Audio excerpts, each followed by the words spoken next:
Seen the Grand Coulee working on the railroad, working on the railroad, working on the railroad. Over and over, the crow cries uncover the cornfield.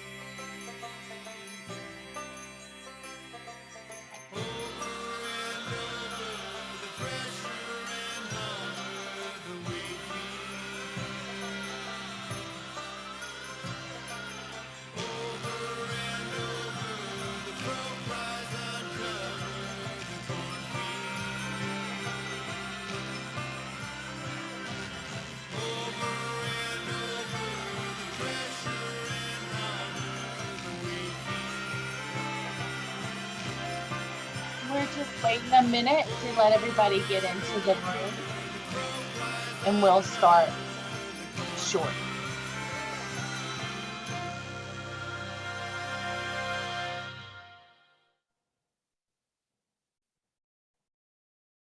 She belongs there, left with her liberty, never known as a non-believer.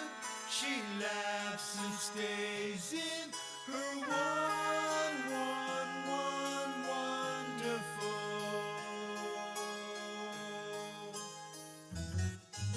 She knew how.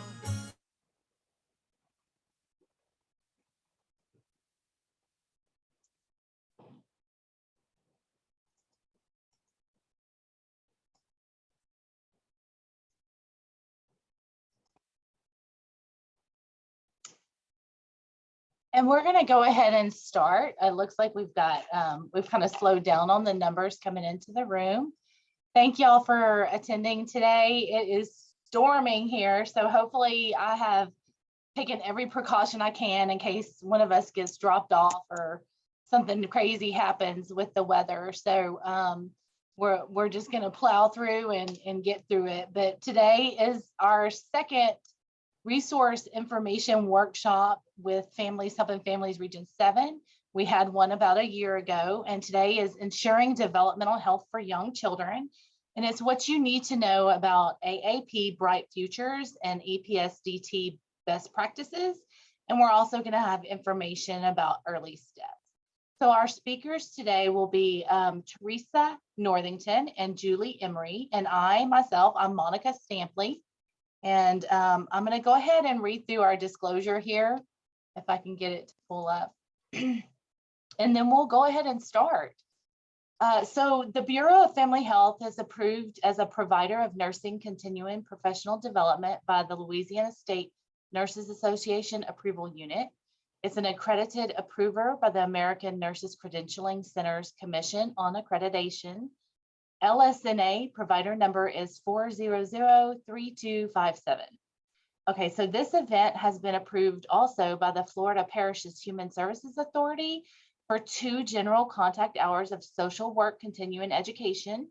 And the Florida Parishes Human Services Authority is an authorized approval organization of the Louisiana Board of Social Work Examiners. So some more information to disclose to you.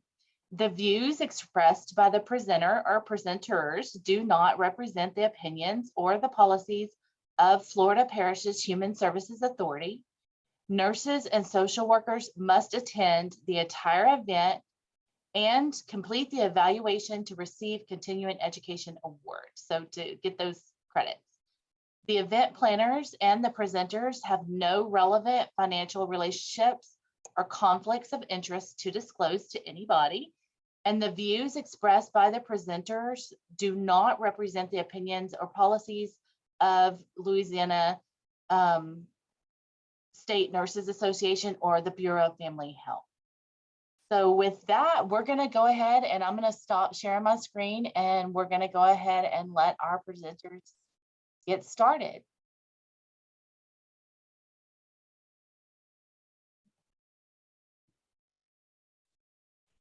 Good morning, everyone. My name is Teresa Northington, and I'm going to start sharing my screen so everybody can see our presentation. Just one second. Okay. Hope everybody's able to see. Again, my name is Teresa Northington, and I'm the Developmental Screening Coordinator here at the Bureau of Family Health. And today, along with Julie Emory, we're going to be presenting around the topic of developmental screening, as well as a couple other things. So to get started first, we're going to begin with an overview. Let's see, we're going to start off our presentation with some talking around early identification, followed by monitoring, surveillance, and screening, and kind of how to figure out which is which, early interventions, developmental screening, tools for screening, followed by developmental screening toolkit. And then we'll pass it off to Julie for the Learn the Signs Act Early and some resources, and we'll take questions from everybody. So we'll get started here. So the first thing we have here is early identification. And when we're talking about developmental screening, early identification is paramount. Sorry, there's a little bit of a lag, I think, because of the weather. So hopefully everything will continue working. And if not, just please let me know if anything happens or changes. So when we're talking about early identification, we usually speak about 3 different stages of the identification process. So first we have the monitoring stage, and monitoring is kind of like the pre-work. We have the who, what, when, and why, and the how of each of these. So for developmental monitoring, it pretty much is the process where we observe how a child grows over time and changes over time, and whether or not that child is meeting the typical developmental milestones like playing, learning, speaking, behaving, moving, all of those milestones that we want to make sure that they're hitting. In this stage, parents and caregivers are the ones who are doing the monitoring. So it's just pretty much observations, looking to see if all of those milestones are being hit when from birth to 5 years old. Who participates in this? Parents, grandparents, early childhood providers, and other caregivers can participate in the developmental monitoring stage. And what can you use? You can use the Learn the Signs Act Early materials, checklists, and other tracking apps that will give parents, caregivers, and the like information as to what they should be looking for. So monitoring is kind of like the informal stage. Then we move to surveillance, and we want to make sure that we understand that these are not the same thing. When we move to surveillance, it's kind of like moving from informal to a little bit more formal. The formal comes because of the who is doing this. The healthcare providers are the ones that are going to be doing the surveillance. So the surveillance for this stage is pretty much the developmental monitoring done by a healthcare professional. And it's a little bit more formal and done a little less often. So that means that this is going to happen at those well child visits. The monitoring happens daily, weekly, monthly, as you're observing your child or children move, grow, but the surveillance happens more infrequently, usually when you're at those well child visits. And again, who is it going to be? The healthcare providers. What? They're going to still look for those milestones, but in a more formal way. They're going to try to engage with and educate parents and caregivers, celebrate and promote the development of those early concerns as well. So how are we going to do it? We're going to observe. We're going to also take into account those parent concerns. So when the parents have some concerns as they've been monitoring, they're going to bring it to the healthcare providers. And we want to make sure that when they are doing that, that we are able to provide those parents with the best form of preparation possible. So making sure that they have access to those materials to give them the vocabulary, to give them what they need to really make sure that they feel like their voices are being heard and they're using the proper phrases and proper milestone vocabulary to really make sure that that physician, nurse practitioner is really understanding their concern. After we get through the surveillance stage, we're going to move on to the screening stage. And the screening stage is the most formal of the stages because it's going to still be done by those healthcare providers, but they're going to be looking for not only those milestones, but they're going to start the process of doing the actual screeners. We're going to take a look at a lot of those screeners in a little bit to make sure that we want to make sure that those providers know exactly what we're looking for and the family knows exactly what to look for when they get to that screening stage. When is it going to be done? So again, it's going to be done at those well child visits or whenever there is a concern. So we want to make sure that the parents know that it is always best to go through these 3 steps. But if there's ever a concern, of course, they want to bring it to their child's healthcare provider whenever it kind of comes up. And why are we doing it? To track a child's progress toward reaching milestones over time. And we want to make sure that we do that so that we can identify children in need of further evaluation. How are we going to do that? With the systemic and validated, reliable caregiver completed screening tools that we're going to see in just a few minutes. So that those are the 3 processes, 3 steps for early identification. We have the monitoring stage, the surveillance stage, and the screening stage. A bit of a lag there. Okay, there we go. So then we have here monitoring, surveillance, and screening are better together. We want to make sure that we are always encouraging the families to make sure that they do all of those steps and make sure that those healthcare providers and the early care and education centers and the child care centers are really trying to make sure that they do all of the steps, that they know the difference between all of those steps because they work better together.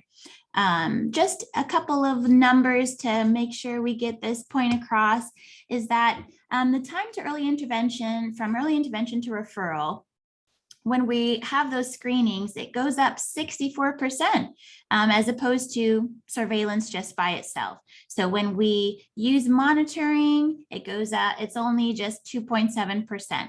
When we include screening, it goes up to 3.1%. And then when we have the monitoring, the screening, and the surveillance together, it goes up to 6.5% of children receiving those early intervention services. So we really want to make sure that everybody knows that monitoring plus the surveillance plus the screening is the way to go. Not just 1 or 2, but definitely all 3 together. So now that we know a little bit about about the monitoring, surveillance, and screening, we can see exactly what those screening tools are going to be that will be used. So when we start the process of developmental screening, we want to know first what it is. So what is developmental screening? It's the early identification of children at risk for cognitive, motor, communication, or social emotional delays. These are delays that may interfere with expected growth, learning, and development, and may warrant further diagnosis, assessment, and evaluation. It is also the administration of a brief or standardized tool aiding the identification of children at risk of a developmental disorder. And to gain a little bit more knowledge about this process, we go to the Louisiana Developmental Screening Guidelines. So these guidelines were created to make sure that there is a clear way for us to know exactly what is being screened by what tool. These guidelines include 5 domains, which are general development, autism, caregiver well-being, social emotional, and social determinants of health. And with each of these domains, there are recommended instruments. While here the guidelines that were created, they outline 1 or maybe a couple of recommended tools, but we want to make sure that everybody knows that these are the recommended tools that were given by the Louisiana Developmental Screening Guidelines, but they are not the only tools that can be used to screen for each of these 5 domains. So for the first one, we have general development, and the recommended screening tool for that, or screening instrument, is the Ages and Stages Questionnaire, 3rd edition. For autism, we have the Modified Checklist for Autism in Toddlers, also known as the MCHAT. Excuse me, sorry about that. RF, which is for referral revise with follow-up. Then we have the caregiver well-being, which we use the patient health questionnaire, the PHQ-2. Then for social emotional, you'll see that there are a couple of them that we can choose from. There's the early childhood screening assessment. There's a brief version of the assessment, the school pediatric symptom checklist, as well as the ages and stages questionnaire, the social emotional component, second edition. And lastly, we have the social determinants of health, which is the SEEK, safe environment for every kid. Along with the screening guidelines and the tools outlined for each domain, we have the list of kind of when it should be done and the Louisiana Developmental Screening Guidelines periodicity schedule. And this is pretty much just a schedule telling everybody, parents, caregivers, school site providers, everybody has access to it to make sure that everybody knows exactly when these screeners are to be given. So for general development, we want to make sure the screener is given at the 9-month, 18-month, and 30-month well-child visits. For the autism screen, the MCHAT, we want to make sure that they're being given at the 18th and 24-month well-child visit. Then we have the caregiver well-being, which can go pretty much for the first year, but we want to make sure that it's also given at the 1, 2, 4, and 6-month period, but can also be done, like I said, anytime within the first year is pretty much is good. Then we have the social emotional, which is done at the 18th, 30-month, 36th, 48th, and 60-month well-child visits. And lastly, we have the social determinants of health, which will be done or should be done at the 1, 6, 12, 36, and 60-month well-child visits. And just another little piece here is that we want to make sure that we know that these guidelines were created, and they also do follow what is being recommended by the AAP, the American Academy of Pediatrics. So let's take a look at some of those screening tools. So the first one we have is the screening tool for general development. And the one that is recommended is the Ages and Stages Questionnaire, 3rd edition, the ASQ3. So why do we want to screen for general development? There are a couple things that kind of stand out, which make it very important for us to know why we're doing this. So 30% of young children in Louisiana are at risk for developmental, behavioral, and social delays compared to 26% nationwide. Our goal in all of these screenings is to make sure that children are getting the most support, most services at the earliest that they can. And we want to also make sure that those numbers, that when they need to go up, they go up, and when they need to kind of go down, that they do that as well. 4.5% of all young children in Louisiana have an early intervention plan compared to 5.3% nationwide. So like I was saying before, sometimes we want those numbers to go up. And for this one, we want to make sure all children who are in need of an early intervention plan have that. And of course, that is done by early intervention, by doing everything as soon as possible. And lastly, the quality early intervention services can improve outcomes for children, families, and communities. So when we do this general development screening and all screenings, we want to make sure that we also remember that this is not just for the child, but it's for the child, the family, and the community. When children get more support, more services, and more assistance, it doesn't only benefit them, but it benefits their families, their communities, anybody who's kind of touching that child in the life of the child.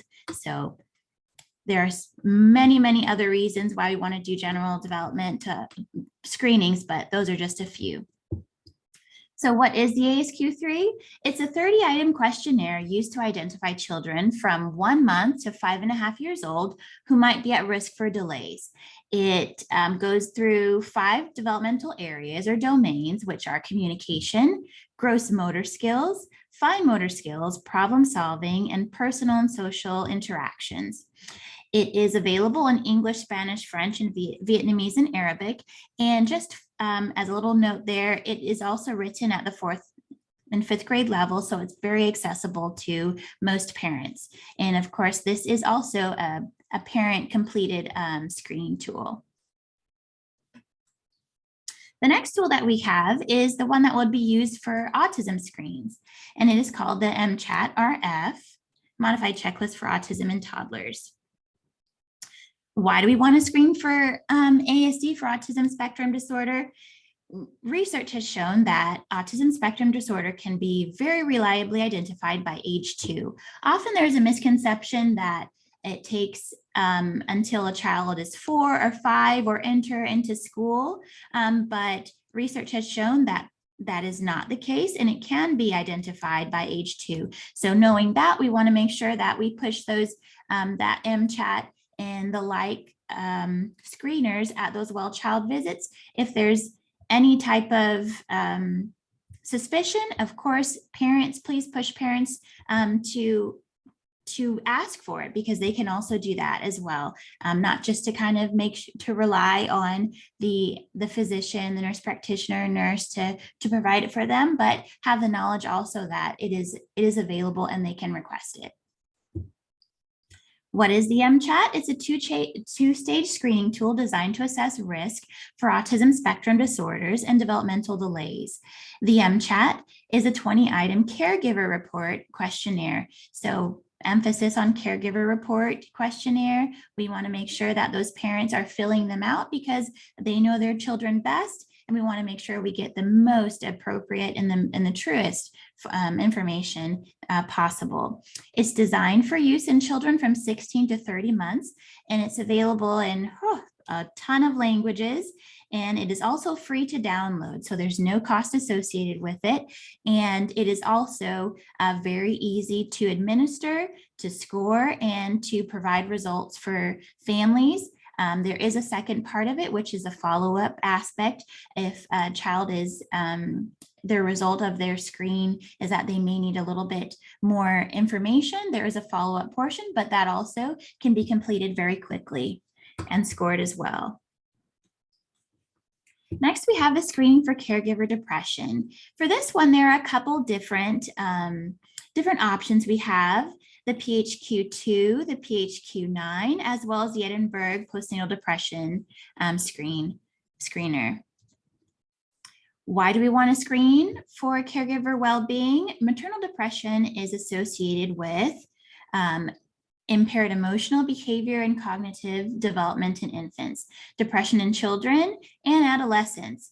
Caregiver distress is a risk factor for maternal maltreatment. So we want to make sure that those caregivers, not only parents, not mothers, just mothers and fathers, but those caregivers who may be the ones who are giving care to those children before school, after school, who are watching the children for extended amount of time, we want to make sure that they are also taken into account because that can be impactful on the life of that caregiver as well as the life of the child. So what is the PHQ-2? It's a two-item instrument designed to identify adults at risk for depression in primary care. It's a positive response on either question indicates 3 times the risk for depression. It's embedded in 2 other recommended screening instruments as well. So when they take that, we'll look at those a little bit later, the SEEK or the ECSA, the PHQ-2 is already inside of those screening tools. The next screening tool we have are for social emotional development. We have the ECSA, which is the Early Childhood Screening Assessment, and the brief version of that assessment, the Preschool Pediatric Symptoms Checklist, and the Ages and Stages Questionnaire, Social Emotional, 2nd edition. What is social emotional development? It's the healthy social emotional development refers to a child's developing capacity to experience, manage, and express the full range of positive and negative emotions, to develop close and satisfying relationships with other children and adults, and to actively explore excuse me, their environment and to learn. Disruptions in social emotional development may lead to increased risk for mental illness, delinquency, poor academic achievement, and poor physical health in adulthood. So this is super, super important because social emotional development, it occurs, it happens, it starts at a very, very young age, but the ramifications for not developing appropriately for the age can have lasting, have very, very lasting impact on a child all the way up into adulthood. So we really want to make sure that that we don't just kind of leave those social emotional components to, oh, they're just a child, or just they're just doing this or that, or they're not this or they're not that, but that we take into account that it could be something. And take the right steps toward making sure that if it is or it is not, that we have done the screening and we have made sure, because we want to make sure that not just from 0 to 5 that these children are taken care of and that their best interest is being looked at, but all the way to adulthood, that we know that it can be very, very impactful for them. And why do we want to screen for it? Social emotional problems are common in young children, but are often undetected. I was saying before, sometimes parents, family members, teachers, administrators can kind of just let it go, or kind of leave it to something else, or say it might be something else. But we want to make sure that we take every precaution that we can to ensure that children are getting the proper social emotional assistance needed. In Louisiana, 31.6% of Louisiana children live in poverty, compared to 23.9% nationwide. And why are we saying that? Because poverty is a real thing, and it leads to often family stress, and that stress can lead to emotional and behavioral problems for parents, for children, and it can really impact the child. Although of course it's not the desire of that parent to kind of put anything on their children, but just being in that space, in that environment where poverty is being experienced, can lead unassumingly to developmental issues with social and emotional health of the child. So we want to make sure that we give those supports, because without the support and services, social emotional problems can lead to school failure, unemployment, and even go as far as incarceration. So I just put up kind of a glimpse into both of the ECSA screeners. So just so you can get kind of a brief look into what they are. So the standard ECSA is a 40-item caregiver report questionnaire, as opposed to the brief one only has 24 items. The standard also, both of them, they report on problems with social emotional development in children from 18 to 5 years old. The biggest difference between the two is that the brief ECSA does not have the PHQ-2, that's that depression screen in there. So if you're kind of looking at which one to use, that's the biggest difference between the two. They're both available in English, Spanish, Romanian, German, and Arabic, and both written at a 5th grade level, and both free to use. But just that those two components, where one is 40 item, one is 24 item, and the brief ECSA does not have the PHQ-2. Another screener that we can use reliably for this is the PPSC, which is the Preschool Pediatric Symptoms Checklist. And it's an 18-item caregiver report questionnaire developed as a part of a comprehensive screening tool called the SWYC, which is the Survey of Well-Being of Young Children, and is designed to identify risk in social emotional development of children from 18 to 65 months of age, which is a little bit longer than most. So if you kind of have you want to use a screener that might go past that 60-month mark, this might be one to take a look at, available in many different languages, and it is also free to use. And the last one we have here is the ASQ Social Emotional 2nd edition, and it's a 30-item questionnaire used to identify social emotional risk in children from 1 to 72 months of age who may be at risk for social emotional delays and disorders. And it screens for 7 different behavioral areas, which are self-regulation, compliance, communication, adaptive functioning, autonomy, affect, and interactions with people. This one also is a good option to take a look at if you are looking for a screener for a child who is older than 60 months. Often this is the screening tool that is used in the kindergarten and pre-K settings because of the different behavioral areas that the screener touches. It's available in both English and Spanish. In like the ASQ3, it is written at a 4th, 5th grade level for parents. Lastly, here we have the Screening for Social Determinants of Health, which is the SEEK, Safe Environment for Every Kid questionnaire. Why screen for it? We need to screen for it because of the rates of child maltreatment in Louisiana. Unfortunately, we can report that 10.4 out of 1,000 children have been reported as children who have maybe been maltreated in some way in Louisiana, which is a little bit higher than the national average. So of course, we want to make sure that we're doing everything that we can to decrease that rate. And we can do that hopefully by the administration of this screening tool. Child maltreatment is also associated with a host of health problems across the lifespan of a child all the way up into adulthood. Some of those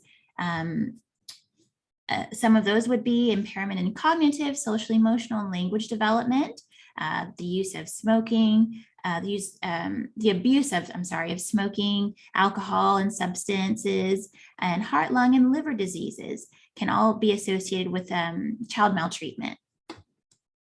So what is the SEEK? The SEEK is a 16 item caregiver questionnaire designed to identify targeted social determinants of health associated with child maltreatment. It contains the PHQ-2, like I was mentioning before, that it is already embedded inside of that.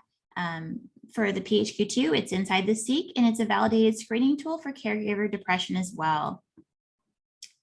The revised version of the SEEK is also available in English and Spanish, and the domains are caregiver depression, major stress, substance abuse, domestic violence, food insecurity, and harsh punishment.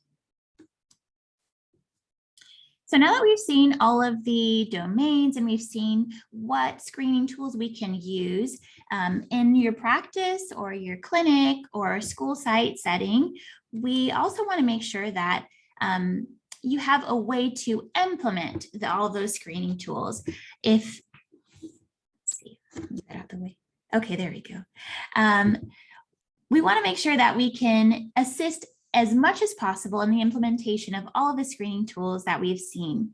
The Bureau of Family Health has created a developmental screening toolkit, which is free for everybody to use. It allows practices, clinics, and school sites, gives them the support that is needed to begin the process of implementation using a 3-step a 3-step process.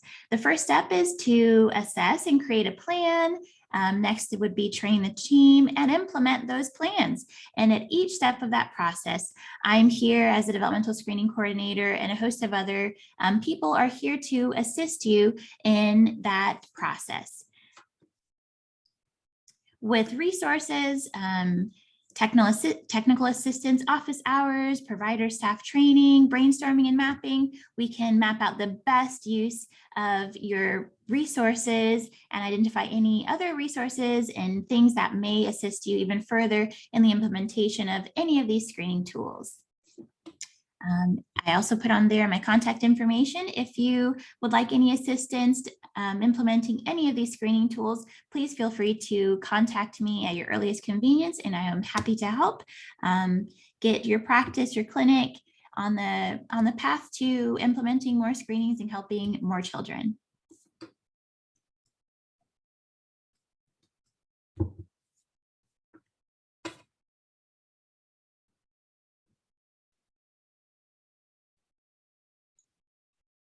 I'm unmuted now. Good. Everybody can hear me? Okay. I do it all the time. Thank you, Teresa, for all of that amazing information and just really helpful breakdown of the screenings available and what it is applicable to and how we can use it in different settings.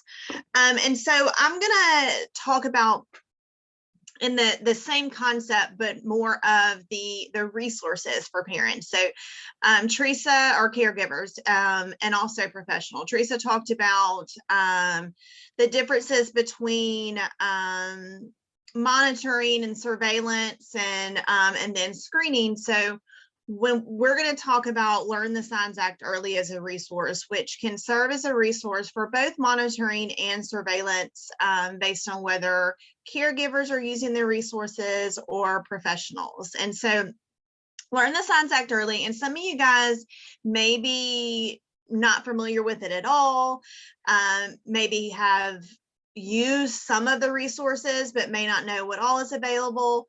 And then even if you are actively using it, you may not be aware that there have been some pretty significant revisions within the last year that we're going to talk about. So the CDC partnered with the AAP to create eye-catching educational materials to help professionals engage parents in monitoring and promoting their child's development. Teresa, you changed it? There you go.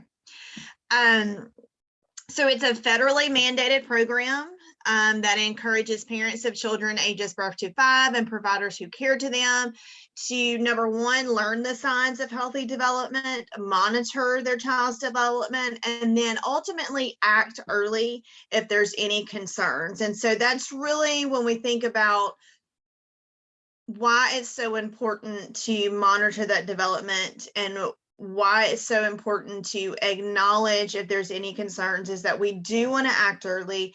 We do want to stay alert to any concerns and seek out early intervention if necessary for this child. That ultimately is going to put them on the greatest path to success moving forward.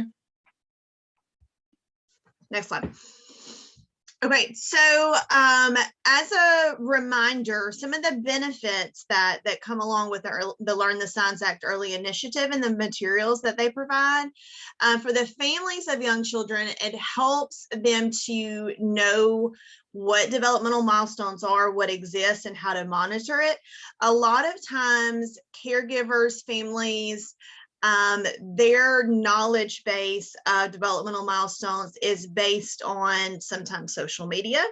It may be based on their friends or their neighbors or what their mom says, and may not always be really adequately informed of where the child should reach the milestones and then kind of what grace period do they have. Not all children are going to walk at the same time. So if your child's not walking at 9 months like your neighbor, does that mean that there should be a concern?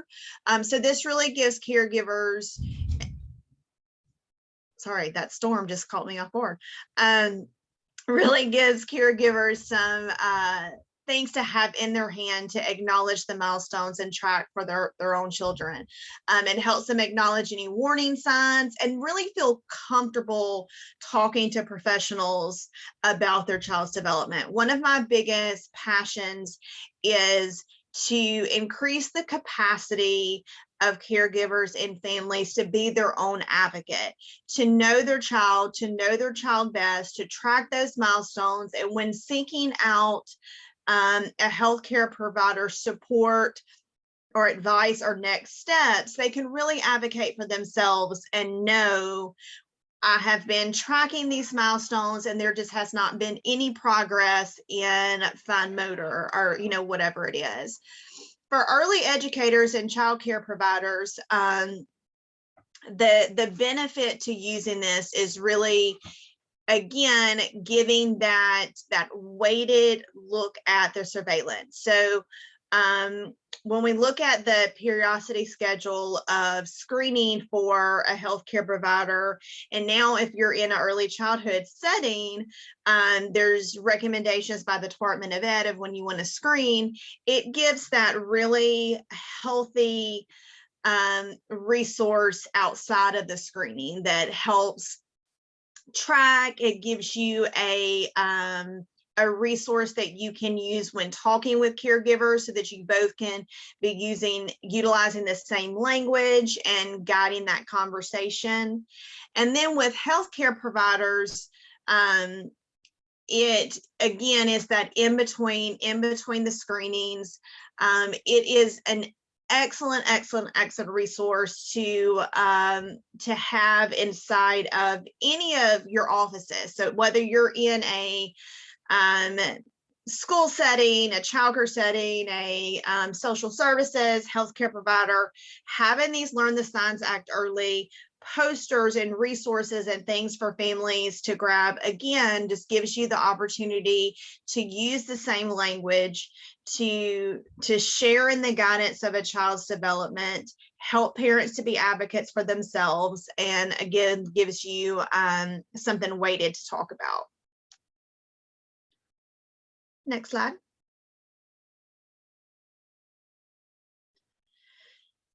So a little bit of what I talked about. So when we disseminate these materials across the communities, it allows for the community to be aware and knowledgeable of behaviors to expect. And when we need to identify early and refer, it builds that common language.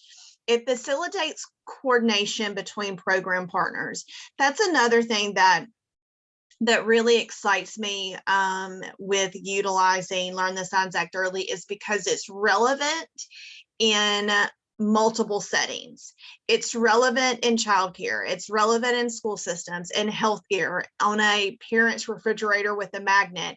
It is relevant in all types of settings, and that really creates a shared message among community partners and gives families that feeling and that understanding that they have this umbrella of a community working together, saying the same things to support their family and their child. Next slide. So there's several things that are available with Learn the Signs Act Early. And a little bit later in the presentation, we're going to actually go to the site and walk through it. Everything is free. So that's super important to know. There are free booklets, there's free flyers, there's brochures, there's actual books that can be sent for free.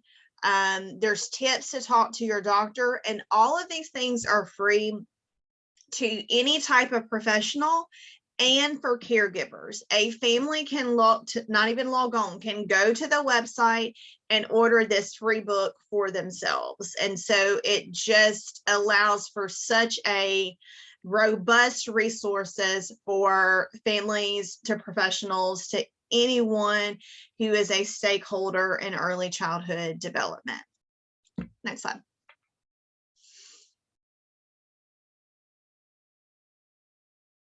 So let's talk a little bit about the revision. So some of you guys who may have used Learn the Signs Act Early in the past and are familiar with it, this will be something of interest to know. And then also for you guys who are new to it, just to kind of understand the context and the background of the initiative. So the materials and the milestones and the checklist and all those things, they had not been revised in decades. And so over the last 15 years, they've really been intentional about collecting feedback from providers, feedback from families, what is helpful, what is not as helpful, what do we need clarification on, all of those types of things they've just been collecting along the way. So one of the questions was that in previous versions, there was not a 15-month or a 30-month checklist. And so that's something that they added. So therefore, there is a checklist for every recommended well child visit. There's not any that have been skipped, and those milestones in the past were pushed to different age groups. Now there is one that represents every single well child visit. So it goes from not zero, but 2 months to 5 years of age. There is various checklists in between. In the previous version, there was a lot of language around may or begins that sometimes left caregivers confused on really where they should fall. What's sometimes difficult when we're talking about milestones is that there's not necessarily normative data on milestones. There's not this multitude of evidence, multitudes of research and things that say at 15 months, it is the end all be all that this child will do that at this time, right? Because as most of us know, children develop differently, and because they may or may not do something at one particular month does not necessarily mean that there is cause for alarm. And so all of the checklist, the milestones that have been placed under each age group is evidence informed. So we can't necessarily say it's evidence-based because there's just really not true research evidence out there for a particular milestone and age, but it is evidence informed based on a collection of studies that say within these time frames, it is expected that a child will do this particular task. It was confusing in the past about, that parents were a little confused or concerned of at what point do we act early? How many milestones can a child, quote unquote, not have checked or miss where we need to act? Or do we just wait and see? There was, in the previous versions, there was a section that said warning signs. So parents were confused of, do we only act if we're in the warning signs? And then finally, are these milestones that most children do? Some children do? There was just a little muddy waters on exactly where the milestones fell and how important each one was. Next slide. So based on all of that feedback, there were several revisions that were made. I want to touch on the biggest ones. So in the past, the milestones list was based on what 50% of children do at that particular age. So if you're looking at the 12-month milestone checklist and you're determining what this child may be doing, what is listed on that 12 months is based on a 50th percentile. And so half of that, the children are not even expected to exhibit that milestone just yet. And so what was happening is a couple things. It was initiating or igniting some unnecessary parental concern because maybe they're missing 10 milestones, and it appears that we've got, a really delay or a big concern for a caregiver. And that may have been unnecessary. And on the flip side, for a child that did need to be referred into early intervention, because it was only a 50th percentile, some caregivers and professionals were kind of a wait and see approach. Well, it's only 50%, so we're just going to wait a little bit longer and see if that child meets that milestone. Unfortunately, a lot of times they didn't meet that next milestone, and that delayed that early intervention opportunity because of that wait and see. So the newest version of the milestone checklist and all of the revisions and all of the newest materials are up to date on the website currently. Now it is based on 75 percentile. So when you're looking at it, and if there is a child who is missing several of those milestones, now we know that at least 75% of children typically do it by this age. So it gives it a little bit more of a weight to know what our next step is if a child is missing several of those milestones on the checklist. So another thing I wanted you guys to be aware of is a partnership that we stepped into with the Department of Education. And we did an interactive map for each parish that is a co-branded Learn the Signs Act Early checklist with local phone numbers for early intervention. And this can be used, even though it was a partnership with Department of Education, it can be used in any setting. It's relevant to any setting. It has the local contact numbers for two things for early intervention. For EarlySteps, so your 0 to 3, and then it has the school system for your 3 and above. And so obviously, if you're in a healthcare setting, you may be providing referrals to private OT or private speech, or even something within your own clinic, which is great. And that's wonderful. And you can still utilize this. It just has an additional resource so that families, if they're using the material themselves, they have a local phone number that they can call immediately if they would like further evaluation or further assessment. Next slide. So this is what it will look like. This particular visual is the old version of Learn the Signs Act Early. We are currently in the process of going through each one and updating or taking the updated milestones and putting the local phone numbers on it. It just takes a minute, but we will have it by the end of summer. And so we're going to keep this version on the website until we can replace it with the new. And so you'll see the website that you can go to and click on your parish and get that information.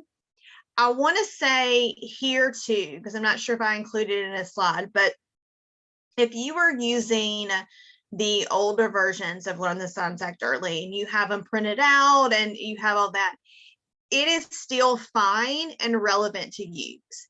It is not inaccurate by any means. They are still milestones. That has not changed. So having the new versions does not mean that you can no longer use the old versions.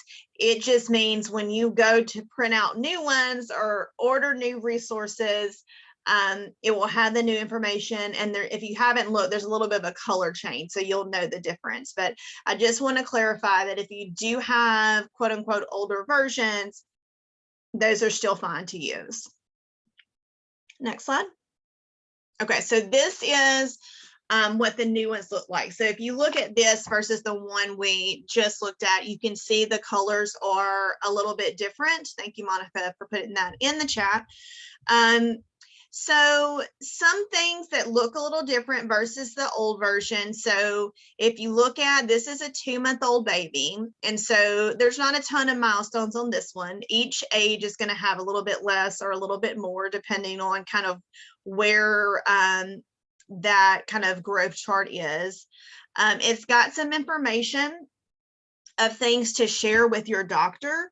I love that part of it again, because it's supporting a caregiver being their own advocate, and just really supporting a caregiver with language. Sometimes I've heard from families that they had a concern or they had a question or they wanted to say something to their healthcare provider, but they felt intimidated or they just didn't have the right words. They didn't know what to say. And so this helps kind of give a foundation and some language that they can bring to their healthcare provider and talk about their child's development. And really, again, supports that you know your child best. You see that child every day. You have the best lens, the best view, the best front row seat to watch that child learn and grow, and really be supportive of that, and speak to your healthcare provider, speak to your social worker, your teacher, and really advocate for your child. On the back side of the checklist, it has some additional resources and ideas of what caregivers can do to help their baby learn and grow. That is a new and extended piece. And again, really helps deepen knowledge of what those milestones means and what we can expect of that particular age group. Next slide. So there is also an app. I love the app because it's right there on your phone that you can check off and track your child's milestone. Again, really, as professionals, as much as you can promote this app or any of these resources so that we help parents gain complete and accurate information about milestones, and not what Susie Smith is saying on social media. We want them to know what is appropriate. We want them to have resources of activities they can do to support and extend milestones, and then of course those tips if you're concerned. Also, I'll say another thing about the checklist. If you're in a professional setting and you're thinking about using these checklists to hand out to caregivers or have them available in a wall filing system in your office, I always find it best, if budget allows, to print in color on cardstock. I think that's something that is harder for caregivers to throw away when it feels like a nicer piece of paper. And so that's just in different kind of research settings that I've done with information we've handed out to parents. That's one of the things, that's the feedback that we got, that the nicer it feels, the more likely that they are to keep it, put it on a refrigerator, put it in a drawer, and it's not as easy to crumble up and throw away. So again, I know that is a budget thing, but just something to think about if you're printing yourself, if that is possible. It definitely helps families keep up with it. Next slide. There's also these nice growth charts that you can order to give out to parents. They can do it themselves, and so it is a long giraffe where you can hang it up in your wall casing. You can, for caregivers, you guys can hang it up in an office, and it's got the milestones next to it too. So again, a great conversation starter. If you're having a child come into your office or any type of setting, they can measure themselves. You can say, okay, well, let's look, you're now, 3 years old. What are some things that, you should be doing? And just really just ignite that conversation that way. Next slide. The books, y'all, there is a book for a 1-year-old, a 2-year-old, and a 3-year-old. And these are also available in Spanish. The milestone checklists are available in many languages, and we'll look at those when we go to their website. But the books you can order those in both in English and Spanish. There is a limit to how many you can order at a time. So it's something that for me, I'll order the max, and I'll have like a calendar note for the next time I can order more and go back and order those. But I encourage families to do it themselves. Any type of presentation I may be doing or meeting where families are there, this is something that you can tell them, hey, did you know that you can go here and get a free book for your 1-year-old, 2-year-old, 3-year-old that is about being that particular age? And it's a really fun book and great resource for families. Next slide. So some additional things It talks about recommendations that AAP, and we'll walk through the website in just a second, but I also want to put a little plug in for Vroom. If that's something that you have not been using, Vroom is another resource that helps with brain building activities for children 0 to 5. Right now in the state of Louisiana, for every child that, well, every child receives a birth certificate, but in their birth certificate that's mailed out to them, there is some Vroom information there. So hopefully to get families started on recognizing Vroom, but it has a lot of good, neat activities that's specific to brain building and also specific to things families can easily do in their home. So one tip may be while you're doing laundry, talk about the different ways that you're stacking the clothes or something like that. So that's just another just easy activities that we can, a resource that we can point families in that direction to help not only meet milestones, but help with that brain development as well. So I always like to plug that in as well. Next, okay, Teresa, if you already did it for me, great. Okay, guys, if y'all give me just a second, I'm gonna pull up this website.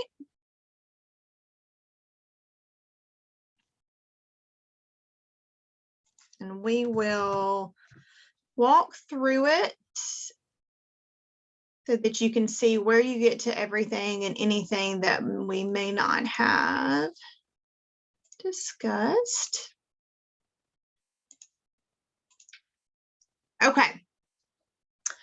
So if the website is in the slideshow, but if you don't have that available, if you Google Learn the Signs Act Early free materials, this is what is going to pop up. So if you look at the top, it talks about all the different resources that are available. And all of this is going to be inclusive of families as well as professionals. And so you can look at, let's go to training resources, which is what we haven't talked about that. So right here are training resources that you can use within your own setting. It has resources for a classroom. It talks about autism in general. It also has these training in Spanish.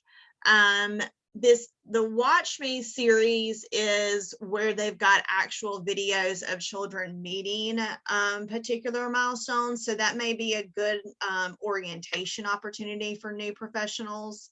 There is, if you wanted to, so here's a milestone brochure.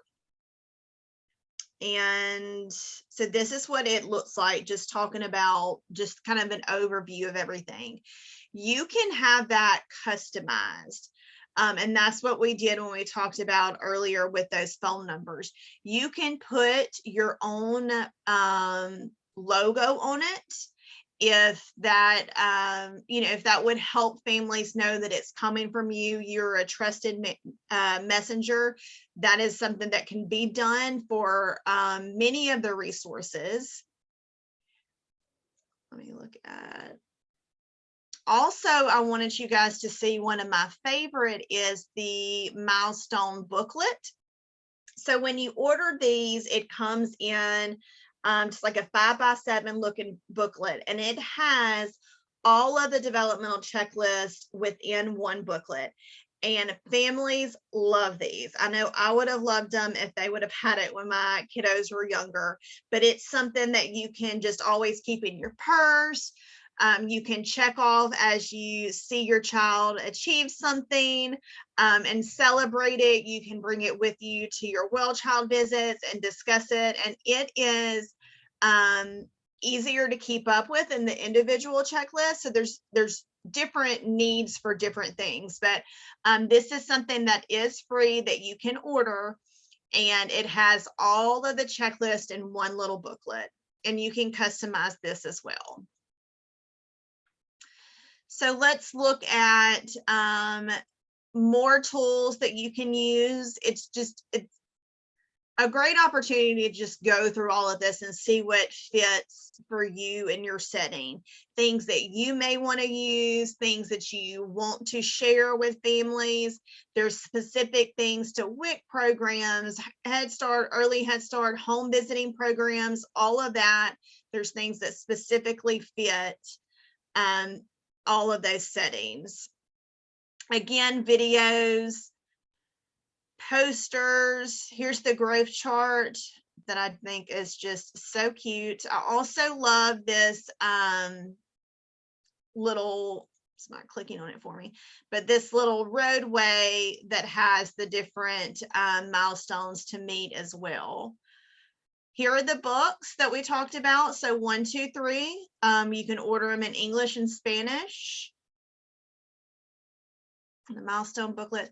This is the checklist. So each one of those, if you're wanting them single, and here are the different languages that they are already completed in. And of course, the milestone app that we talked about. There's also videos and social media that you can take that if you have a social media page that you use to share information with families. There's things that you can pull from here and share on your Facebook page.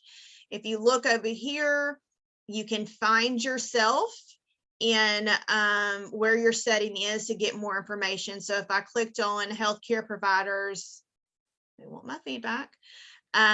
Here is all the information specifically to that. Steps for surveillance and screening, resources, free CME and MOC, you know, people are always looking for that. And so same thing for home visiting programs and all of that. And so I just wanted you guys to be aware of how rich this initiative is and how much information you can find. Even if you have gone to the site before, I encourage you to go again and see what you can find. Encourage parents to utilize it, whether you're providing it for them or you're sending them to the direct link. It really is an incredible resource, and I hope that that if you are using it, you continue to use it. If you're not, I hope that that you will join us in sharing these resources.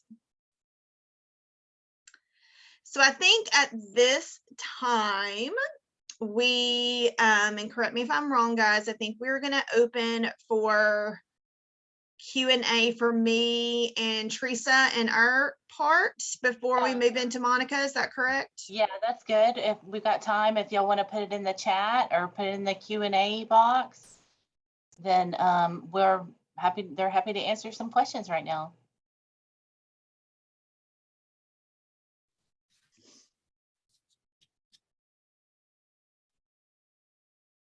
Da-na-na-na. The awkwardness of it. Where's my music? I know. Well, you know, I know sometimes like when it's me, it takes a while to type something out. Yeah, and then, yeah. You know, so I get it. So we do have one. How many items can you order at a time?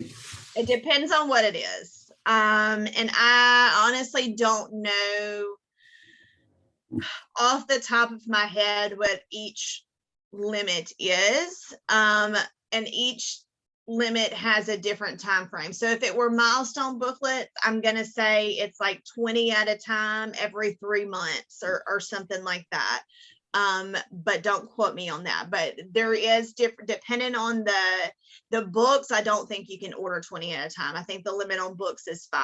And so it just depends on what it is. I don't know if I mentioned or not, I am the ambassador for Learn the Signs Act Early for the state of Louisiana. I'm going to put my email in here just as another resource. If any of your settings, if this is something that you may be interested in using, but you need to get some other staff on board or whatever it is, then please reach out with me and I'll be glad to talk to anyone about it. So we had another question about the MChat and where to get it, and I'll pull the link up. I have to get back in. I had taken y'all's Sure, I didn't see that one, but that's a great question. Actually, if anybody else wants to has any questions about the MChat, we're actually going to be having another webinar next week on June 14th. I can also put the link to register for it, and we're going to be going over just specifically the MChat. So we'll get more information about that if y'all want to attend. I'll put that in there as well. Sure. And you're gonna put the link for the MChat in there? Let me go get it real quick, and then Okay, I'll yeah, I put it tried to, but it's not letting me access your slides anymore. You blocked me out of Google. Mine. Oh, I'm so Yeah, sorry. that's I don't okay. know what That's happened. okay. I had a PDF, but it was easier to get to that. That was the last email. Oh, okay. Give me 1 second and I'll put it back. We're getting a lot of comments that that's great, but that they definitely want to attend. Oh, So good. yeah, I'm glad you're putting that.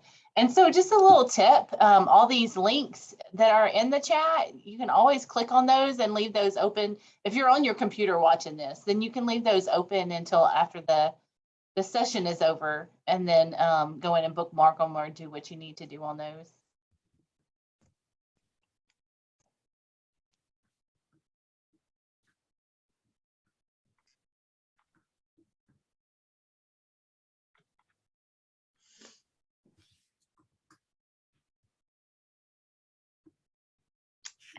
I totally agree, Karen. I am a big fan of the phrase steal shamelessly. If someone has created something that is great, like there is no reason to try to do the same thing. I mean, I shamelessly, with permission, steal great resources. We're all in the same boat. We're all trying to fight the good fight together. So I totally agree, Karen. Okay, so she's got the registration link on for that that webinar. Is June 14th. Yes, at All 8 right. a.m. Oh, I'm so glad you shared that with us today. Yeah. And I'll also put in, we have a couple others, so we're doing 3 more, and Julie's going to be presenting actually on another one. And then we have one for the ASQ3 and one for the toolkit. So I can also put those in there if y'all want to attend those. That would be great as well. Yeah, I would say go ahead. Let's put them all in the All chat. in there. Okay. Put them all in the chat. Okay, since we don't have any questions, I'll do it real quick and y'all can keep going. Yeah, and I've used these. I've used the materials for quite a while, and I had put in the chat earlier. I think that tips for talking with parents is really good for childcare providers, and that's really like the most common. Like somebody's asked about that, and also I had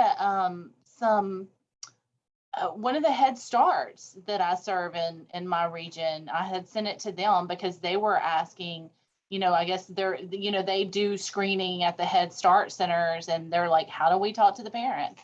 So I sent that to help them with that, So yeah, I mean, all the information on there is wonderful.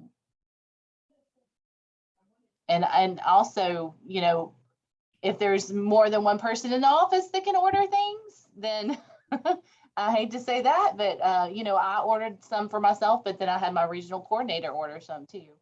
So, we were able to not have to worry about putting it on our calendar like you, Julie.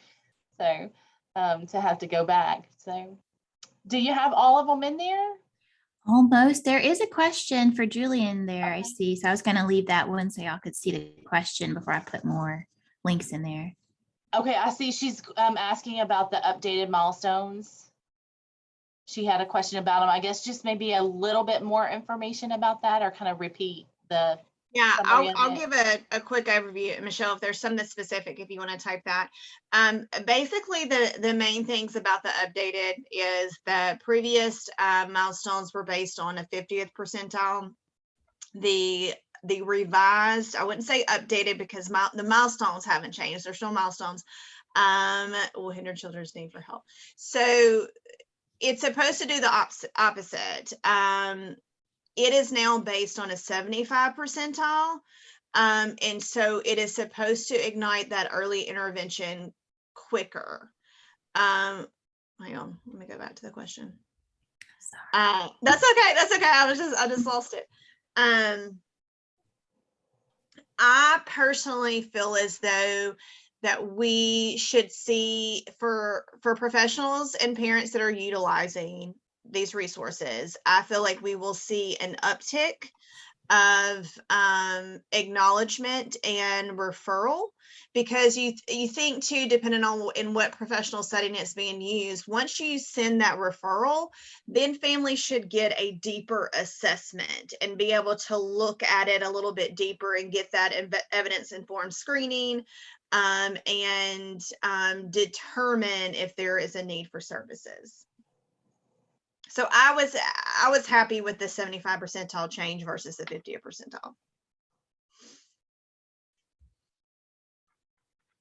I know I had the same question, and like I was asking when we were reviewing this for yesterday, and the way you explained it, and just hearing that, nobody's ever said that, or I haven't heard anything like that. So I think it makes sense. Yeah. Okay, I don't see any more questions, but I guess we will probably have a little more time after we're done completely. And so if anybody wants to type anything in the chat in the meantime, or use the Q&A, there's a Q&A at the bottom. Y'all can always put it there. And I will go ahead and start my section if I can get back in here.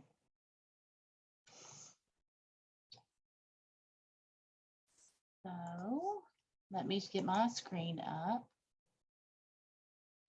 And again, my name is Monica Stampley. I am the Community Outreach Specialist for EarlySteps.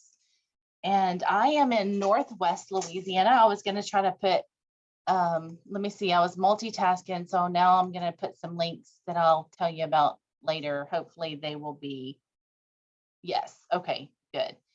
Okay, so I wanted to do that so I didn't have to get out and then get back in. So what is EarlySteps? EarlySteps is the early intervention program for the state of Louisiana, and it provides supports and services to infants and toddlers ages birth to 3 who have developmental delays or a medical condition that likely results in developmental delays.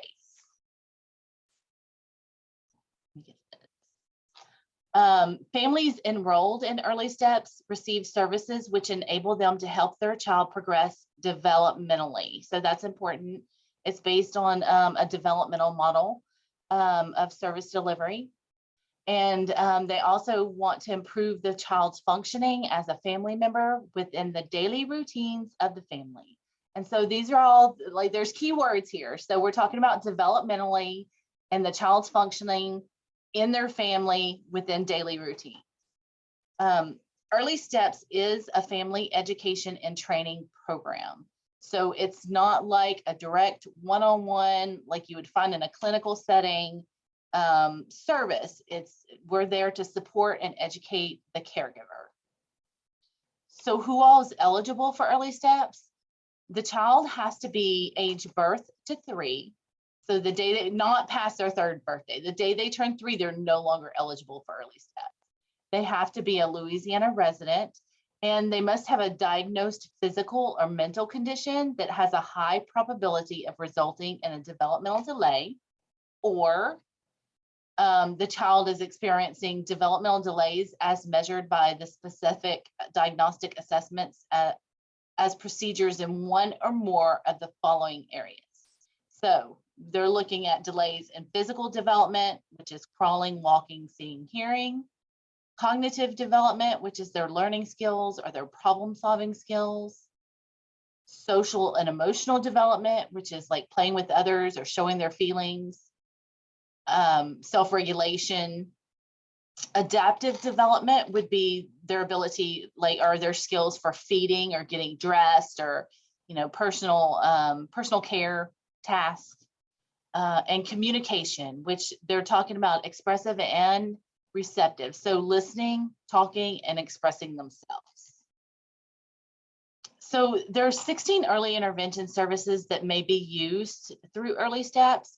I'm not going to read all of these because really there's several on here, like nutritional services or psychological services. Some of these are only on there for the family or the child to be able to access the EarlySteps So they're more of like a consultative thing. So, but the main things, the main supports that families receive in early steps are going to be physical therapy, occupational therapy, speech therapy, and special instruction. And also, like every family that has a child enrolled in early steps gets service coordination. So that's very important that they have a family service coordinator. Early steps services are provided in the home or any other community setting where the children live and play. This is often referred to as the natural environment of the child, a setting which would be typical for a child between the ages of birth and 3 years old. So it's like some of the examples of that would be if that child goes to a child care center, then that's where the provider, the early steps practitioner would go to support that caregiver. So they would help support that teacher in that classroom. If they're at grandmother's house, then they would go to grandma's house and they would work and support and coach grandmother. So, and then also, you know, things like they want to do things in natural environments. So we have one therapist that is notorious about going to the grocery store with her families. And I had one family just say, all she wanted to do was go to the grocery store. I'm like, well, no, that's great, because what she's doing is like everybody has to go to the grocery store. So she's showing you how you can take that opportunity to help your child develop and grow when y'all go to the grocery store. So those are just some of the examples of where the supports can be provided. Providing services in the natural environment reinforces the acquisition of developmental skills that can be practiced throughout the day during the typical routines of the child and the family.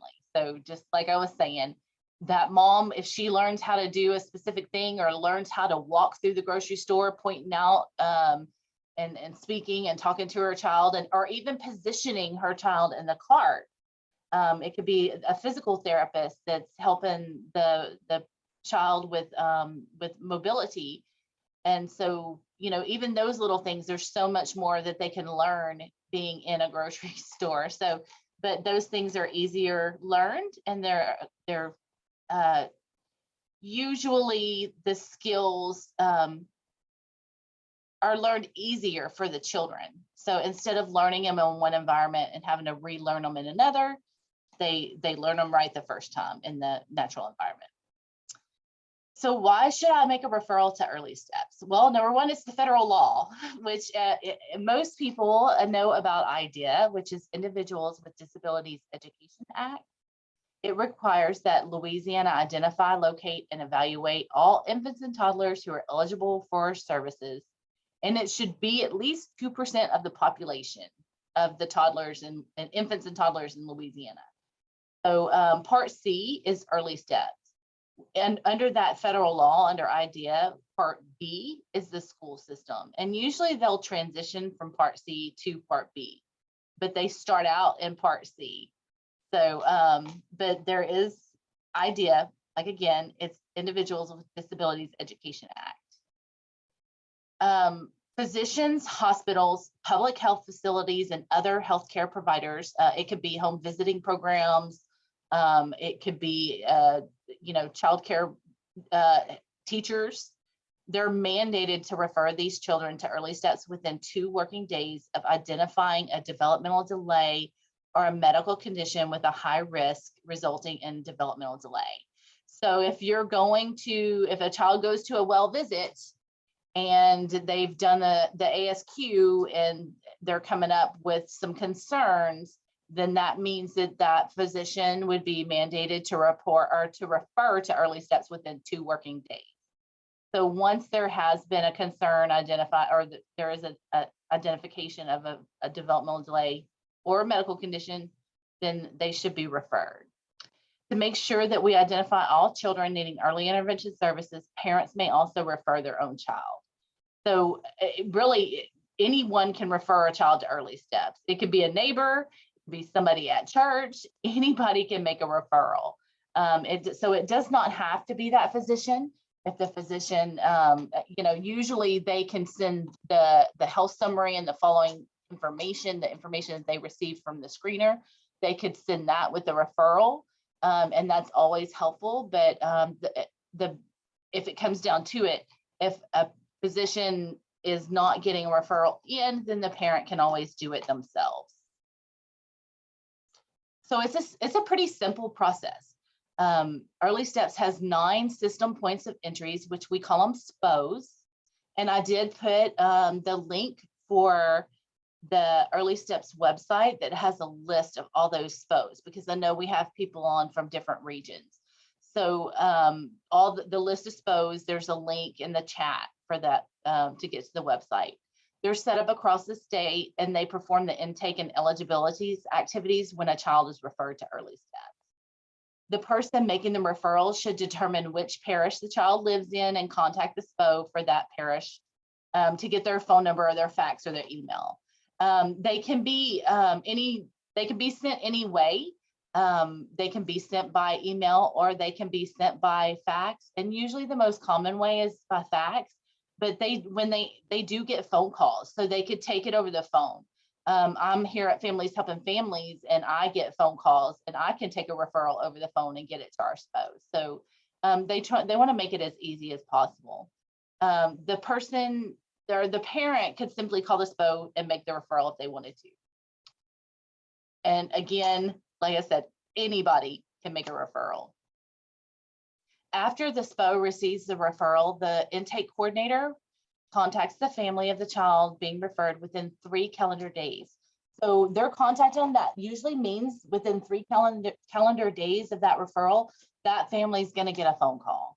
And if the family is interested in receiving services, and arrangements are made to make a visit within 10 calendar days from the date of the referral. So that's pretty quick, especially if you got, like today, you get a referral going in at 3 o'clock this afternoon, then they turnaround is very quick. So once they actually start, the actual meeting is 10 days. So as far as how they determine eligibility, that once they have that initial meeting, they'll start the process of that. Determination of eligibility involves a comprehensive developmental assessment of the child by professionals enrolled as early step providers, and we use the Battelle. For those children who have a medical condition, their medical diagnosis must be documented by the appropriate professional qualified to make the diagnosis, such as their pediatrician. So that's what I was saying. If you have a pediatrician that's done something, or they're going through and doing some of these screening tools during their well visits, and they're coming up with some red flags and they need to be referred, there's concerns about development, then it is better for the pediatrician to go ahead and make that referral, because they can send the documentation with them. If the child is found eligible to receive early step services, a team, which includes the parents, is chosen to complete the IFSP, which is Individualized Family Service Plan for that child. During this meeting, the outcomes the family wants to achieve are identified. The teams decide what services and supports are needed to assist the child and the family to achieve those outcomes. And the family also chooses service providers who are enrolled with EarlySteps to provide these supports for that family. So just a little bit more of the entire intake process, just describe it shouldn't exceed 45 days. That's good to know, because if a child is within 45 days of their 3rd birthday, then they really need to be referred to the LEA, which is the local education agency. And sometimes we get them, that's a lot, because it takes 45 days for intake to be completed. So if they're within that, or they're very close, then let's go ahead and get them referred to the LEA. Another thing that's very important to know and remember and think about is Medicaid is not required to enroll in the program. So a family does not have to have Medicaid to be able to get early step supports. Anybody can be enrolled in the program. There is a cost participation, and they take that information and they let the parents know before anything even happens if they do have a cost to share. So as far as early steps, I talked about it, it's up to age 3. When they turn 3, then they transition to the school system, the local education agency. And also another thing that needs to be happening, we need to make sure, and I do this just about every day, is they need to also, if they're still eligible for services under Part B, which is the school system, or if they have a medical diagnosis they know is going to be lifelong, then we need to make sure that they're referred to the Office for Citizens with Developmental Disabilities. So I'm going to talk a little bit about this. EarlySteps is actually under the Office for Citizens with Developmental Disabilities, and they're all under the Louisiana Department of Health. And I'm just going to give you a little information because, like I said, this is important as far as supports for families and to make sure that they still have everything that they need so that their kids can live happily and healthy in their homes. So the first thing is what is a developmental disability? A developmental disability means either a severe chronic disability of a person that some of the following things is attributed to an intellectual or physical impairment or a combination of intellectual and physical impairments. It is manifested before the person reaches the age of 22. That's very important. So really, if an individual gets a traumatic brain injury before the age of 22, they would be considered as having a developmental disability. It is likely to continue indefinitely. One of the big things about a developmental disability is it usually results in a substantial functional limitation in 3 or more of the following areas of like major life activities. So those areas are self-care, receptive and expressive language, learning, mobility, self-direction, capacity for independent living, and economic self-sufficiency. And another thing about a developmental disability is that it cannot be attributed solely to a mental illness. And it reflects the person's need for a combination and sequence of special, interdisciplinary, or generic care, treatment, or other services of lifelong or extended duration and are individually planned and coordinated.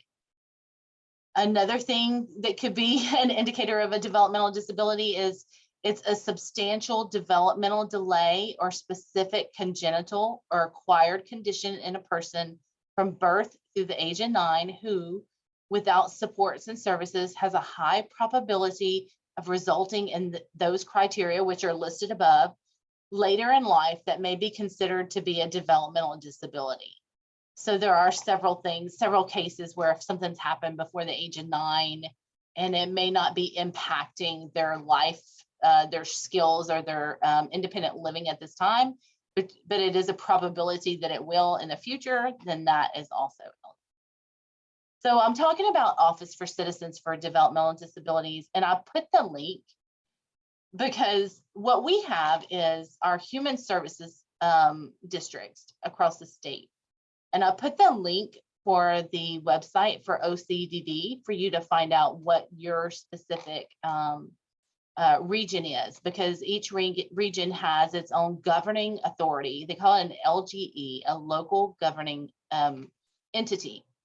So OCDD serves as the single point of entry into the developmental disability services systems for the state. And I just wanted to touch on this very briefly. So I've just put on here a few things that EarlySteps, that OCDD has. Like I had mentioned before, EarlySteps is under OCDD. So we're definitely listed on there. Other things or programs that OCDD offers would be Flexible Family Fund, Family Support, Supported Living, and Waiver Services. And I'll just go over those all very, very briefly. So Flexible Family Fund, it used to be called cash subsidy. And what that is, if it does have certain criteria that you have to meet to be eligible for that, but it is a cash stipend that you get. It's $258 a month. And a child can get it if they're found eligible. They can get it for up until the age of 18. So that is something, like I said, there is a separate application If you have somebody that you work with and they're over the age of 3, then and that they do have a statement of approval from OCDD, then definitely make sure that they have filled out that application for Flexible Family Fund. Family support is another program that they have. And with family support, I know this is what I like to say. I don't know if it's in writing, but it's more of a payer of last resort. So if a family has tried to acquire something or get some kind of support for their child and nobody else is going to pay for it, then let's ask them. Let's ask OCDD and see if that's something that they may be able to pay. It's all dependent on funds. Each region has their own, their own funding for that program. So, some regions might get more than other regions. But for family support, there is an application that's filled out. And the best thing, my favorite example is our intake specialist with our Human Services District, Nancy. She always says this example, and I think it's the best thing. You may have a child that maybe they're going to Shriners Hospital for Children, and we all know that Shriners does everything and is fantastic for all of our families and for those kids that go there. And they provide them with every kind of resource or help that they need. So maybe you have a child that is in need of orthopedic braces, and Medicaid's going to cover everything that needs to be done as far as getting that child to the appointment, the braces themselves, but maybe that child needs some special shoes. So that is something that you could request through family support funds to help pay for those special shoes that go over those braces. And that's just one example. There's many other examples from that, but another is supported living. And one of the biggest ones is the waiver services. So they have several different waivers. Just the two most common ones are going to be the Children's Choice Waiver, which now their Children's Choice is offered if somebody's found eligible and they're put on the registry for waivers, then until they turn 22, then they will have an offer for a Children's Choice Waiver. Then if they're over that age and they're getting an offer for a waiver, then it would be whatever waiver is most appropriate for them. So the next waiver, one of the other waivers would be Now Waiver and Supported Living Waiver in the row. So that's just a quick little, I know it's not everything about OCDD services, but that's just kind of like a little quick introduction. All of these services and the waiver services are there for individuals to live as independent as possible and to live within their communities with their families. So that's very important to know. So I'll talk about Families Helping Families Region 7. We're the ones that have put on this webinar today. Our mission is to provide information and referral, education and training, and peer-to-peer support to individuals with disabilities or special needs and their families. We work with a lot of parents, but we also work with individuals who have disabilities themselves. Every Families Helping Families Region 7 staff has a member of their family with a disability or themselves has a disability.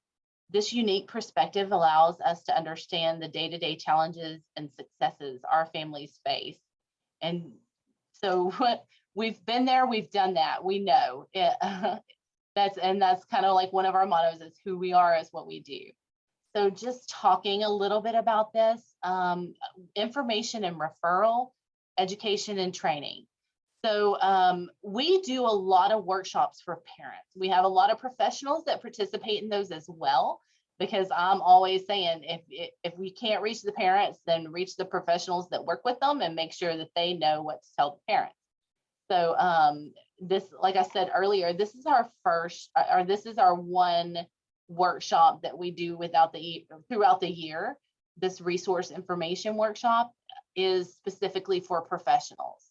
But as far as education and training for parents, we do workshops on all kinds of topics. I know we've got one coming up June 16th, which is on advocacy.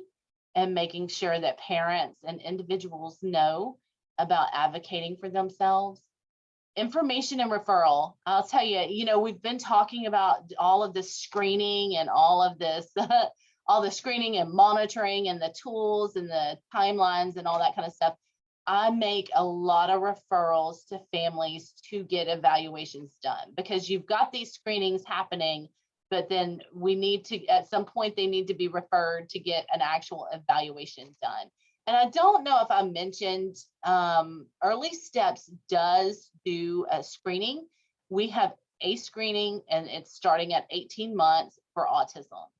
So that's a part of what I do too, is that there's there's a handout that we give parents when they've had a positive result on a screener, and it gives them information on where to go and seek an evaluation, because that's important. I'll talk to parents and they'll say, oh no, he has autism.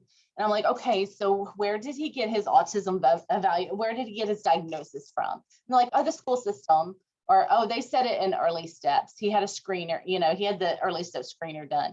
And so I explained to them that that's not an actual diagnosis, that those are screeners, and that it's tell them and refer them to places that can do an actual evaluation to come up with a medical diagnosis. A lot of those kids, especially when we're talking about autism, suspicions of autism, then they're needing that diagnosis and that evaluation done to be able to get like ABA services. So that's very important. And that's a lot of what we do here at Families Helping Families. I have a list of all in Northwest Louisiana. So we're the 9 parishes in Northwest Louisiana, and I have a list of all the agencies that provide pediatric therapy in our region. And that is including agencies that do evaluations and agencies that do ABA therapy. So another thing that we do is parent support. We have a parent support group that meets once a month. It's usually the second Friday of the month. It was supposed to be tonight, but we have to actually push it back to next week. But we've got a really great group of parents that come regularly, and they're really great supports for other parents, because sometimes you could have somebody talk at you and tell you, but when you're having a conversation or you're talking to another parent, you can really get a lot more from that than you can from anywhere else, or from reading about it in a book or on a page on a website. So that parent support group. We also have a group of individuals that are already out of the school system, and they need resources for families and professionals. Just like I was saying, we do a lot of networking. We try to keep up in contact with our agencies, mental health agencies, therapeutic agencies, any of our agencies that can help and support our families in our region. We try to keep up to date information about those and know what it is that they're helping provide support for our families. So those are just some of the services that we have. Some of the programs that we work with are the State Department of Education. So we have an education specialist in our office, and some of her workshops are IEP basics or dispute resolution. She really helps those parents who are having issues in the school system and might need support or help with their IEPs. Then, she helps those parents with that. We have EarlySteps, which I do, and we also have Office for Citizens with Developmental Disabilities. And the reason why we're able to do this workshop today, we also have another project. It's called the Families Helping Families Bureau of Family Health Project. And that's looking at any unmet needs in our region for children and youth with special healthcare needs. And like I said, that is the reason why we were able to do this workshop today. And I really appreciate it, and have been I'm happy to have that new project. So I'll leave this. I hadn't been able to look at the chat. I'm full screen. So does anybody else have any questions? I will go ahead and pause. Okay, I see. Okay, so this is good. Thank you, Ricky. I will tell them. And this is something also as a part of what I do with EarlySteps. I do have folders that I put together, and I take those to our pediatrician offices, and also other community and other professionals in our area. And a lot of that information I'm giving them is information on like referrals. I've got the referral forms for EarlySteps in there. I have some fact sheets on OCDD services, which is Office for Citizens for Developmental Disabilities. And the one fact sheet I use, it also has on there the list of all the human services districts and authorities in the state. So, but then also another thing I put in there, I do have information about EPSDT personal care services, because that's something that I think is highly underutilized for our families who have kids with disabilities. But then also I'll put things in there, Medicaid information, because there are several programs that allow for working families, which would be families who don't necessarily have Medicaid, and they may have private insurance. There are programs out there to where they could have access to Medicaid. And so the recent one, which is what Ricky had mentioned in the comments in the chat section, is TEFRA. It's TEFRA, Act 421. And really, you could go in and Google. I know I hate it when to say that, but just go in and Google TEFRA Louisiana, and it'll come up to that page.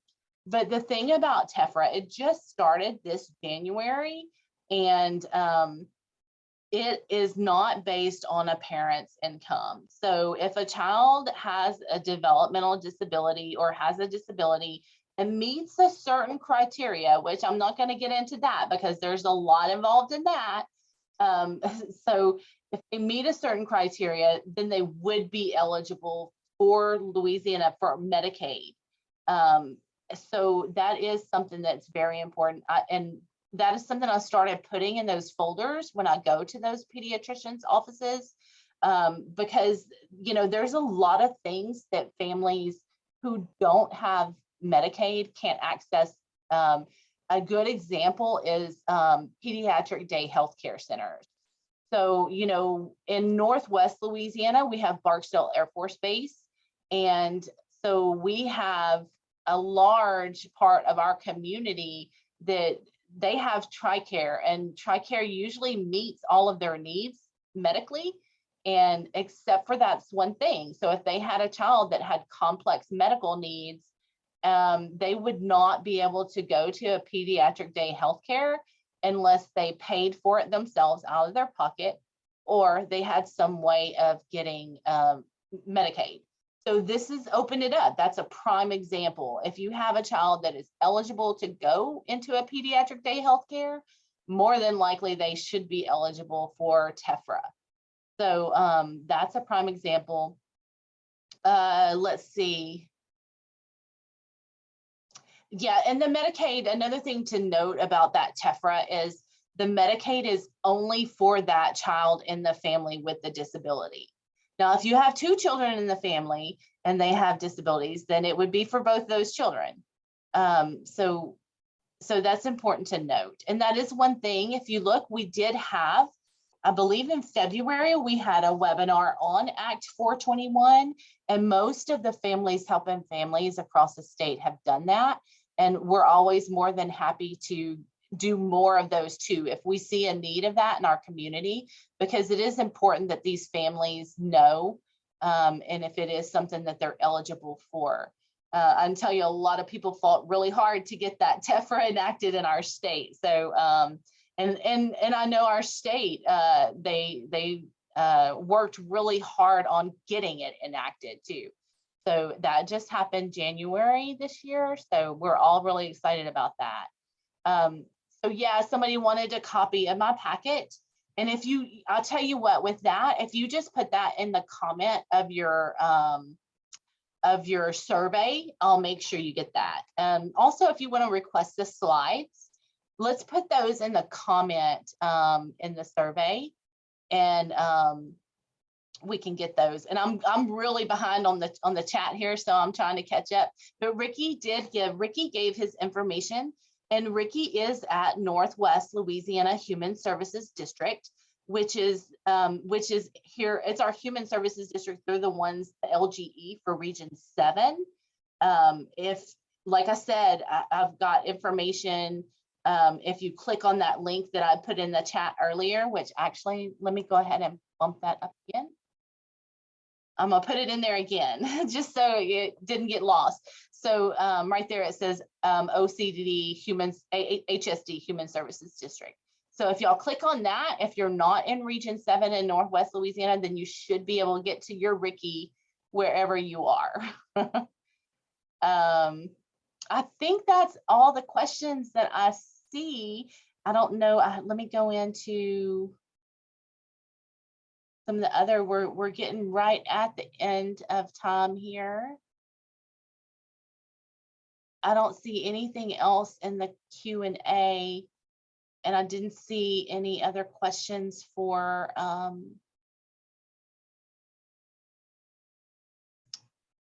Julie or Teresa.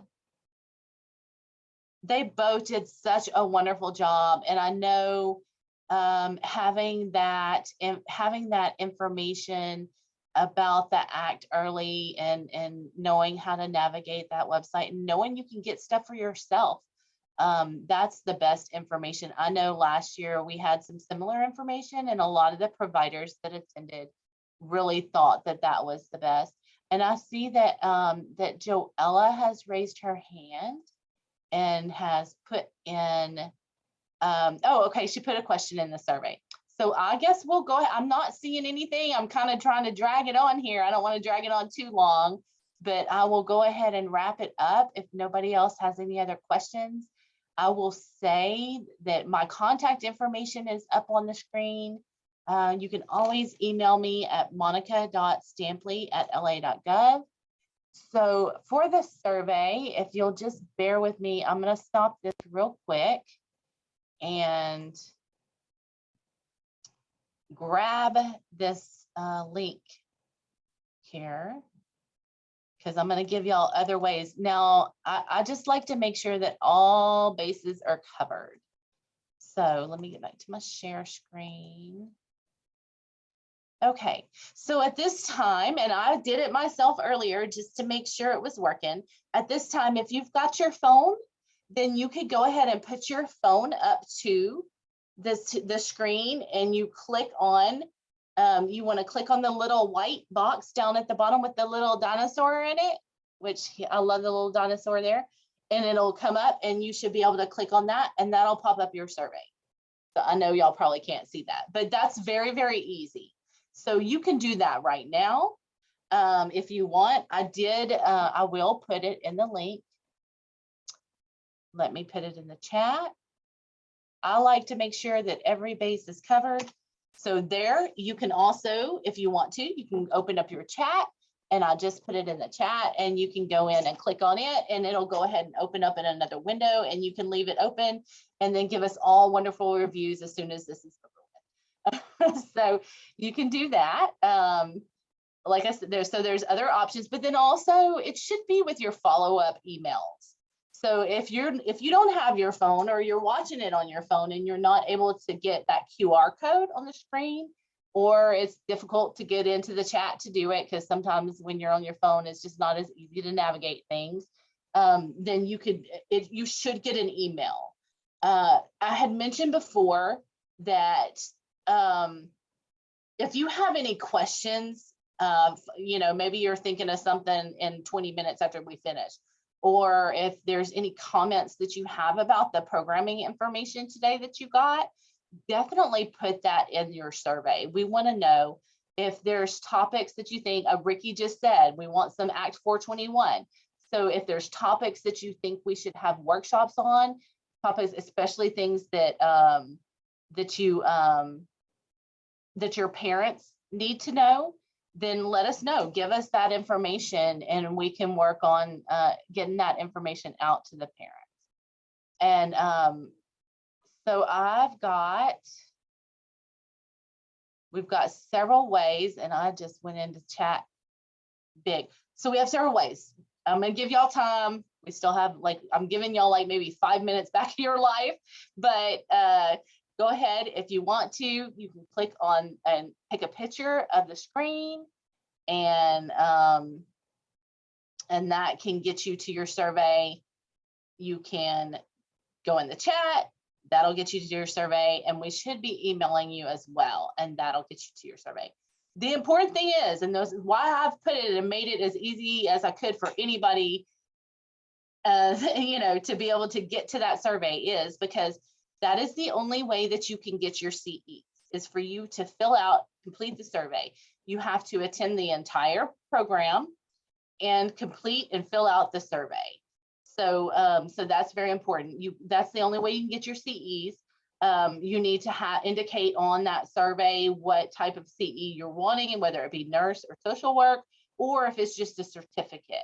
But that is the only way that you can get the CEs. So that's very important, and that's why I put it everywhere I can, so that y'all would know.